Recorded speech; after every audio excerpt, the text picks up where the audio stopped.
예, 안녕하세요. 방금 소개받은 네이버 클라우드의 오성영입니다. 사실 제가 고민을 좀 했던 부분이 있습니다. 한국의료윤리학회라는 기관에서 제가 무슨 발표를 하지? 윤리라는 부분 때문에 좀 고민을 좀 했는데요. 의료나 헬스케어, 빅데이터를 가지고 있지만 이를 클라우드 환경에서 어떻게 안전하게 활용할 수 있는가라는 것을 주제로 좀 말씀을 드리면 좀 도움이 될까 해서 준비를 했습니다. 제가 준비한 내용은 한 6가지 정도로 준비를 했고요. 어떤 다양한 사이버 공격에 대한 부분도 좀 말씀을 드리고요.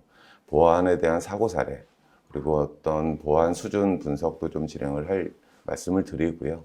네이버가 가지고 있는 어떤 보안성 측면도 말씀을 드리고, 이런 빅데이터 쪽과 어떻게 활용할지에 대한 부분으로 준비를 했습니다.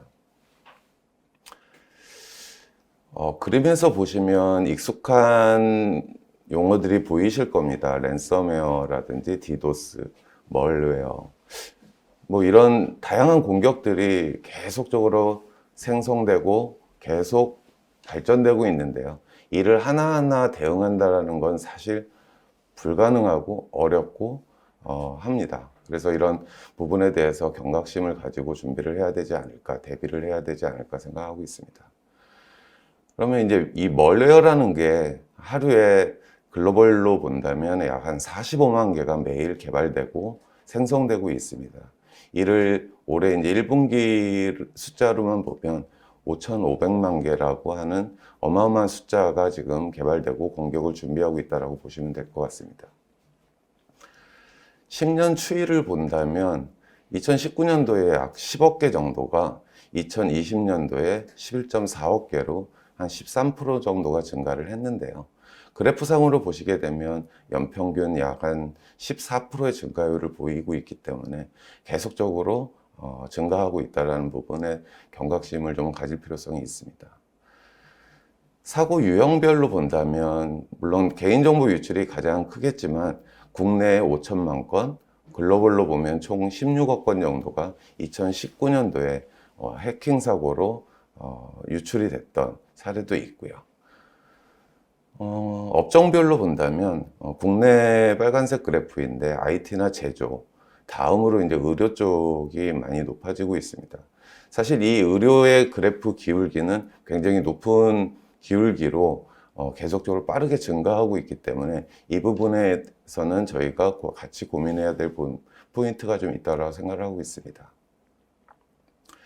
보안 사고 사례를 좀 말씀드릴 건데요. 보건복지부에서 작년 2월에 이제 냈던 자료인데 그 2020년도에 13건, 2021년도에 12건, 총 한 25건이라고 어떤 통계 데이터를 말씀을 주시고 있는데 사실 이 데이터가 맞을까?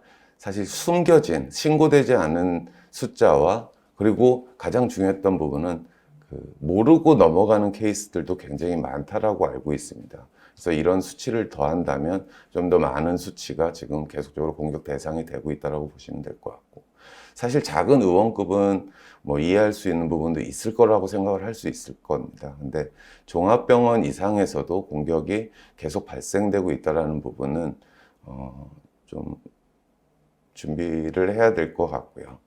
그리고 이제 팍스 같은 영상 정보 역시도 지금 현재 26개 기관에서조차도 인터넷에서 현재도 노출 중이라고 하고 있는 부분도 좀 시사점을 가져야 될 필요성이 있습니다. 저희가 코로나 대응을 굉장히 잘했다라고 하는데 이런 부분에 있어서도 국내 대학병원이 표적이 되고 있는 부분도 좀 있고요. 대다수 의료기관들이 선진국에 비해서 보안 수준이 좀 부족한 부분이 있다라고 기사가 있고요. 분당 서울대병원만이 어느 정도의 경쟁력을 보유하고 있다고 합니다. 이런 범죄 조직들은 의료, 헬스케어에 대한 공격을 계속적으로 하고 있다라는 사례이고요. 6월 달에 강남에 있는 유명 병원도 정보 유출 사고가 있었고요. 대가로 가상화폐 입금을 요구한 사례도 가지고 있습니다. 서울대병원인데요. 사실 서울대병원에서 이런 유출 사고가 있다는 부분은 좀 놀랄 수 있는 부분이지만 뭐 전직 대통령 포함해서 환자와 직원, 7,000명 정도의 개인정보가 유출했다라는 부분도 사례가 있고요. 2달도 안 돼서 이 굴지의 서울 성모병원 역시도 고객 정보 유출이 있었습니다. 여기에서 시사하는 바는 사실 병원 같은 경우는 굉장히 폐쇄적인 환경에서 어떤 서비스나 시스템을 운영하고 있는데 이 폐쇄적인 공간조차도 쉽게 공격 대상이 되고 뚫릴 수 있다는 부분은 좀 고민해 볼 포인트가 있습니다. 국내만 그렇느냐? 아니, 해외에서도 2020년도에서도 많은 부분 계속 발생되고 있는데요. 특히 의료나 금융 데이터는 데이터의 가치가 좀 더 높습니다. 일반적으로 얘기를 하기를 의료 데이터는 일반 개인정보보다 한 10배 정도가 높다라고 하는데요. 이렇다 보니까 어떤 공격 대상이 되고 있고요. 의료 분야는 또한 뭐 금융 분야에 비해서 어떤 정보보호 투자가 적극적이지 않기 때문에 취약점이 있고요. 이런 사고들이 일상적이고 항시적인 대응이 필요한 상수라는 점은 좀 인지를 할 필요성이 있습니다. 일례로 미국에 있는 의료보험회사인 앤썸에서 한 8천만 명 정도의 정보 유출이 있었는데요. 이를 합의하는데 약 1254억 원여를 지출한 사례가 있는데 이는 일부 기관이나 기업들은 그냥 무너질 수 있는 큰 금액이기 때문에 좀 더 계속적으로 조심하고 대응해 나가야 될 필요성이 있습니다. 그러면 보안 수준들은 어떨지 한번 보겠습니다. 보안 관제 입장에서 사실은 이 보안 관제가 굉장히 중요하지만 실시하고 있지 않거나 모른다라는 수치들이 생각보다 굉장히 높습니다. 네트워크 보안에서도 보시면 어떤 침입 탐지 같은 경우는 낮은 수치를 가지고 있지만 옆에 있는 침입 방지 시스템이 어느 정도는 커버리지가 가능한 부분이어서 논하지 않고 일단은 이 박스 영역을 본다면 어떤 데이터를 전송함에 있어서 구간 암호화는 필수적으로 적용되어야 하지만 낮은 수치를 보여주고 있고요. 일반적으로 병원 원내의 어떤 시스템에 접근하기 위해서는 VPN이라는 기술을 활용해서 적용을 해야 하지만 이런 부분도 굉장히 낮은 수치로 가지고 있습니다. 요즘 병원들이 적용해야 될 부분에 이제 망분리가 있습니다. 업무망과 인터넷망을 분리를 해서 인터넷을 통해서 업무 쪽에 어떤 유출 사고가 발생되는 부분을 좀 막아야 될 필요성이 있는 부분인데 이 부분은 관심들은 있지만 어떤 비용 문제 때문에 고민하고 있는 부분이어서 좀 낮은 수치를 가지고 있다고 보실 수 있겠습니다.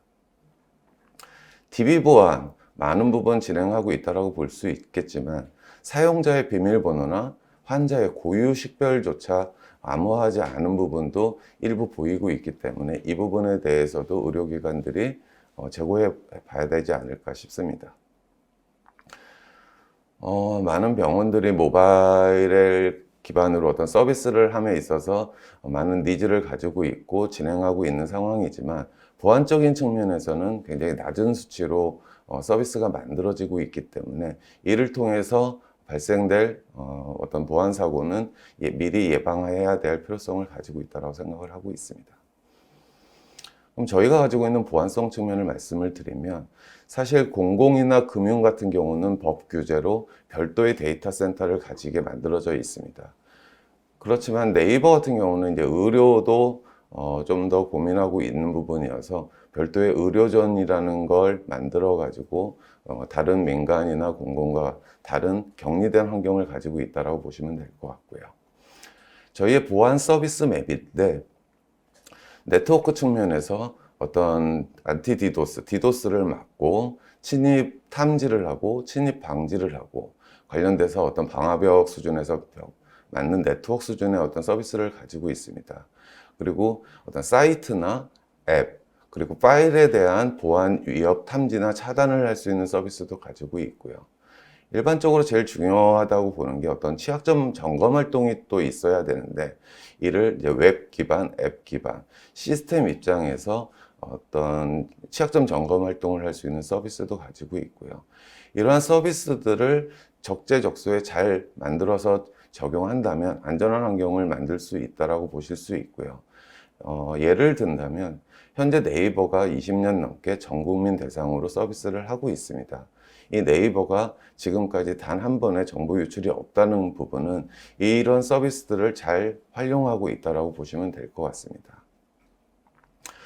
이런 서비스들을 그냥 갖고 있는 것만이 아니고 국내적으로 보안 인증들을 이렇게 획득을 하고 있는데요.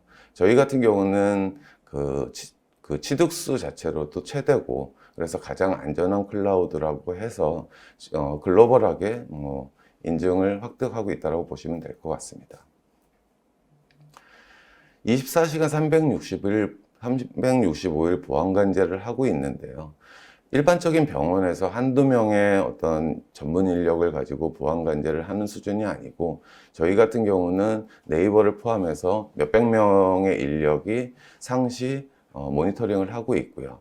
또한 어떤 트래픽에 대한 패턴을 계속적으로 학습을 통해서 계속 고도화함으로써 어떤 관제 서비스를 계속적으로 주기적으로 하고 있다, 대응하고 있다라고 보시면 될 것 같습니다. 의료의 헬스케어 빅데이터 부분에 대해서 좀 말씀을 드리면 왜 중요한가? 물론 병원이 가지고 있는 보유 데이터가 중요하다는 부분은 당연한 얘기라고 볼 수 있고요. 이 데이터와 공공기관에서 가지고 있는 데이터를 연계해서 뭔가를 만들어내는 건 당연하다고 생각을 하고 있는데, 저는 오늘 포인트를 이런 유출이 되지 않는 환경에 대한 포인트로 좀 스토리를 만들어 가보려고 하고 있습니다. 의료 종사자 입장에서의 어떤 우려나 기대의 목소리도 있는데요. 이런 데이터 플랫폼, 안정적인 연구 활동을 할 수 있는 플랫폼 개발도 필요하고, 이 데이터가 이용자가 누구지, 어떤 목적인지에 대한 부분도 분명히 따져봐야 할 요소이기도 하고요. 각각의 역할들도 부재한 부분에 어떤 시사점을 본다면 빅데이터 기반으로 연구 활동을 하기 위한 플랫폼, 환경이 목적별로 구분할 수 있는 것이 중요하다고 보실 수 있을 것 같습니다. 어떤 신뢰성, 안정성을 확보하기 위한 어떤 제도적인 부분도 좀 필요하고요. 실제 현장에서 익명이나 가명, 실명 데이터를 활용하기 어려운 어떤 정책의 모순도 좀 있다라고 얘기를 하고 있습니다. 그래서 실제 현장에서 조금 더 안전하고 쉽게 활용이 가능해야 될 필요성이 있다라고 보시면 될 것 같습니다. 어떤 걸림돌도 있는데요. 이런 걸림돌을 예방하는 어떤 장치, 컨트롤 장치도 필요하고요. 어떤 개방에 대한 절차와 어떤 책임도 필요하다는 얘기들도 있습니다. 그리고 이 데이터들을 관리하는 주체를 그 해당 원천 소스를 가지고 있는 대상에게만 하는 것이 적절할지에 대한 부분도 말씀을 나누고 있는데요. 일단 데이터 개방 시에 어떤 안전한 환경, 컨트롤 장치 기반으로 데이터를 관리하는 부분도 중요하다는 어떤 시사점을 만들어낼 수 있을 것 같습니다. 정부가 주최하는 한국판 뉴딜 사업인데요. 3년간 약 한 3조 5천억 정도를 투입하는 사업을 만들어가고 있습니다. 여기에서 이제 좀 따져볼 부분은 이런 공공기관들이 민간 클라우드로의 전환을 우선 검토하겠다라고 하는 부분에 있어서도 시사하는 바가 있을 것 같고요. 장기적으로 보면 2025년까지 대전환을 해보려고 하는 부분에 있어서도 포인트가 좀 있을 것 같습니다. K-미믹이라고 하죠. 한국형 중환자에 대한 데이터, 어떤 병리의 데이터셋을 개발하기 위해서 양질의 어떤 데이터 확보를 하는 것도 중요하고, 이를 연구할 수 있는 어떤 빠른 컴퓨팅 환경, 연산 환경도 있는 부분에 있어서는 이러한 부분에 있어서 클라우드 기반이 필요하지 않을까라는 생각입니다. 이런 안전한 활용하기 위한 부분에 대한 말씀을 좀 드리려고 하는데요. 일단 예전에 빅데이터 하지만 요즘은 데이터 레이크라고 합니다. 간단하게 말씀을 드리면 어떤 비정형 데이터를 포함한 가공되지 않은 다양한 종류의 데이터를 한 곳에 모아둔 저장소의 집합이라고 볼 수 있는 게 데이터 레이크인데요. 일반적으로 테라 규모의 어떤 양이었다면 1000배 이상의 페타데이터 수준이라고 보시면 될 것 같습니다. 그래서 데이터의 사이즈가 어떤 비정형 데이터를 포함하기 때문에 좀 그런 게 이제 데이터 레이크라고 보실 수 있을 것 같고요. 분석 환경 역시도 상용이나 오픈소스, 클라우드 내로 한다고 하지만 요즘은 트렌드가 많이 바뀌어가고 있는 게 클라우드의 벤더에서 제공하는 서비스, 클라우드가 관리해주는 서비스들 이용을 하는 것들이 대세가 되고 있습니다. 여기에서 이런 서비스들을 그냥 활용하고 연구자들은 본연의 데이터 처리와 업무에 집중할 수 있도록 진화되고 있다고 보시면 될 것 같습니다. 데이터 포레스트, AI 포레스트라는 서비스도 있는데요. 얘는 빅데이터 분석에서 머신러닝까지 그냥 다 저희 클라우드 내에서 사용하세요. 그리고 이 한 환경을 만들어 놓고 각 연구자들이 멀티 테넌트 기반으로 그 분석을 할 수 있는 플랫폼이라고 보시면 될 것 같고요. 일반적으로 어떤 보안성은 너무나 당연한 부분이겠지만 안정성 측면, 어떤 비용 부분, 그리고 어떤 탄력적인 컴퓨팅 환경을 쓸 수 있다는 특장점을 가지고 있습니다. 일반적으로 이런 연구 플랫폼 하면 가장 많이 얘기가 나오는 게 서울대학교 병원에서 AWS 구축한 슈퍼브라는 환경을 계속 얘기하고 있는데요. 이는 어떤 별도 사업과 별도 사업으로 구축이 됐고 빅데이터 연구 플랫폼입니다. 이 안에 보안성 측면을 보신다면 데이터의 외부 유출이 원천 차단되는 환경이라고 말씀을 하고 있고요. 데이터 자체도 엄격하게 승인하고 심사하겠다. 그리고 연구 활동을 위한 고사양의 어떤 환경을 제공한다라고 말씀을 하고 있습니다. 저희 같은 경우는 이런 동일한 컨셉 서비스를 데이터 박스라는 상품으로 좀 이번에 3분기에 출시를 했는데요. 이 플랫폼 내에서는 데이터의 이미 반출이 제한된 공간이 되고요. 데이터를 그 안에서 효율적으로 분석할 수 있게끔 제공해주는 플랫폼이라고, 학습 플랫폼이라고 보시면 될 것 같습니다. 그럼 이제 서비스 컨셉으로 보시면 이 활용자 측면에서는 다양하게 어떤 클라우드 내에서 자유롭게 분석하고 데이터는 반출하지 않는 데이터 프라이버시를 보장할 수 있는 그런 환경이라고 보시면 될 것 같습니다. 조금 더 깊게 들어가서 아키텍처로 설명을 좀 드리겠습니다. 데이터 소유자가 있고요. 데이터 소유자는 어떤 유형별로 데이터를 저장을 해 놓습니다. 그리고 활용자가 개인이 됐던 랩이 됐던 뭐 기관이 됐던 그런 거에 어떤 권한 관리들을 직접 데이터 소유자가 진행을 하고 있고요. 활용자들은 하나의 데이터 박스를 만들어내서 그 안에서 어떤 리소스 환경 내에서 알고리즘을 돌리던 분석을 하던 해서 만들어진 결과물이 있을 겁니다. 이 결과물 역시도 데이터 소유자의 허락을 득해서 외부로 그래서 결과만을 가져가는 거지 결국에 원천 데이터는 가져나갈 수 없는 환경이라고 보시면 될 것 같습니다. 같은 얘기입니다. 어떤 데이터 소유자, 운영자가 있고요. 내 데이터를 저장해 놓으면 각 연구하는 사람들은 데이터가 그 밑에 그 환경으로 내려가지 않고 내 데이터를 바라보면서 연구활동을 할 수 있는 컨셉이라고 보시면 될 것 같습니다. 이 환경은 접속할 때 어떤 VPN 기반으로 접속을 하고요. 이 환경 내에서는 인터넷이 차단되어 있습니다. 그리고 데이터 반출에 대한 주기적인 모니터링도 계속 하고 있고요. 어떤 보안, 악성에 대비한 모니터링도 되기 때문에 굉장히 안전한 환경이라고 보시면 될 것 같습니다. 마지막으로 제가 말씀드릴 수 있는 부분은 데이터 활용에서의 핵심은 안전한 환경으로서 마지막 멘트를 드리면서 마무리하도록 하겠습니다. 감사합니다.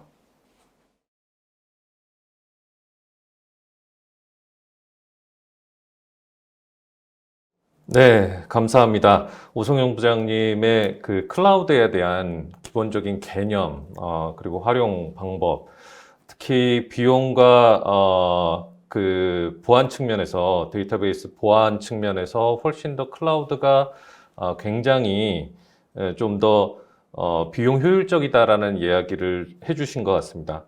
사실 그렇습니다. 제가 그 병원에 있는 입장에서 보면 병원 경영진 입장에서는 보안에다가 투자하는 것을 굉장히 꺼려하는 측면이 있거든요. 왜냐면은 지금까지는 사고가 없었는데 여기다 돈을 더 투자를 해야지 되느냐, 투자 안 해도 별 문제 없었지 않았느냐, 뭐 이런 식의 마인드인 것 같은데 최근 들어가지고는 좀 금융과 마찬가지로 이렇게 해킹 사고가 좀 늘어나고 있는 것 같습니다. 근데 이제 머리로는 이해를 하는데 클라우드가 더 안전하다라는 거를 머리로는 이해하는데 실제 병원의 의사들의 입장은 두 가지의 좀 불안감이 있는 것 같아요. 그 첫 번째가 이 자료를 그 클라우드 회사에 근무하고 있는 직원들은 접근할 수도 있는 것 아니냐라는 질문이 하나 있고, 또 하나는 만약에 이제 여러 병원들이 이제 뭐 네이버 클라우드를 이용한다라고 치면 네이버 클라우드가 만약에 뚫리게 되면 여러 병원의 자료들이 다 노출되는 것 아니냐, 이런 또 걱정의 목소리도 있는 것 같습니다. 이 부분에 대해서는 어떻게 답변을 해주실 수 있으실까요? 네, 가장 많이 듣는 얘기가 내가 클라우드에 데이터를 올려놓으면 내 데이터 네이버는 다 보는 거 아니야? 사실 말도 안 되는 얘기거든요. 금융권에서 내 통장에 돈을 넣었을 때 금융권에서는 내 돈을 가져가거나 볼 수 있는 그런 거랑 약간 비슷하게 말씀을 드리면, 일단은 저희 쪽에서는 고객이 만들어 놓은 어떤 환경에 직접적으로 들어갈 수 없습니다. 그리고 사용자 이용 약관에도 저희는 범위 내에 그런 부분은 들어갈 수 없습니다라고 명시하고 있고, 법적으로 제재 대상이 되기 때문에 아예 저희는 그 고객의 환경 내에, 데이터 내에 접근할 수도 없고요. 일반적으로 서버를 보더라도 저희는 서버만을 제공하는 거지 그 안에 아이디나 패스워드가 어떻게 관리되는지 저희는 알 수 없습니다. 그래서 접근 자체가 안 되고요. 두 번째 말씀 주신 부분이 죄송하지만 네이버 클라우드가 만약 여러 병원이 이용하게 된다고 하면, 여러 병원이 이용하고 있는데 네이버 클라우드 보안이 다 뚫리게 되면 이게 대량의 건강 정보가 유출되는 것 아니냐라는 네. 우려도 있거든요. 네이버 클라우드가 가지고 있는 클라우드 플랫폼이 굉장히 넓다라고 보시면, 그 고객들은 나만의 클라우드를 또 별도로 논리적으로 분리된 VPC 환경으로 데이터 어떤 시스템을 구축하고 있거든요. 사실 저희 네이버가 뚫렸다고 해서 다 뚫리는 건 아니고, 그런 고객의 그 어떤 VPC, 논리적인 격리된 환경 내에서만 분리가 되기 때문에 다른 쪽에 다 뚫릴 가능성은 제로에 가깝습니다. 그렇게 될 수도 없고요. 예, 네. 감사합니다. 지금 온라인 질문은 없는 상태라서 네이버 클라우드 헬스케어 사업부의 오성영 부장님의 세션은 여기서 마치는 것으로 하겠습니다. 오성영 부장님, 좋은 발표 감사드리겠습니다. 감사합니다. 감사합니다. 네.